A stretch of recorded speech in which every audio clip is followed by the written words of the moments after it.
There are few fighters who have had to experience anything approaching the circumstances facing Walt Harris and Alistair Overeem heading into their UFC Fight Night heavyweight main event from Jacksonville.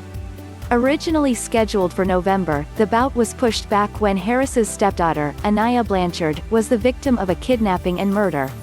Then, their April 11th pairing was delayed by the coronavirus pandemic.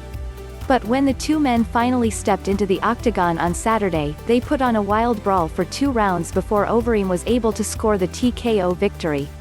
Harris, 13-8, looked to be on his way to a stoppage win in round 1, blitzing Overeem, 46-18, and dropping him with a huge flurry followed by heavy ground and pound work on the floor. Overeem managed to hang on and worked his way back to standing only to be hurt by the heavy shots of Harris again. As Harris flurried for the finish, he made a mistake that may have ultimately been his undoing, throwing a front kick to the face that left him off balance and allowed Overeem to claim top position on the ground. Overeem worked from top position and wore Harris down over the final minutes of the opening frame. Harris looked to have run out of gas as he walked back to his corner while Overeem's trainer encouraged him to look to put the fight back on the floor. Overeem would not need the takedown, however, as he followed up a low kick with a head kick that landed clean and put Harris on the canvas.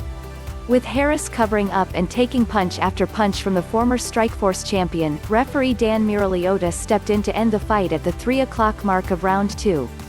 Following his victory, Overeem, who turned 40 just 10 minutes after his victory, stopped short of calling for a title shot, though stated he was hoping for one last shot at the belt in the future.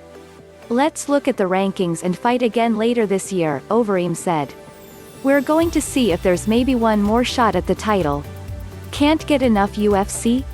Subscribe to our podcast State of Combat with Brian Campbell, where we break down everything you need to know in the octagon. CBS Sports was with you all evening, bringing you results and analysis from UFC Fight Night in Jacksonville on Saturday. You can see all the highlights and recaps of the night's action below.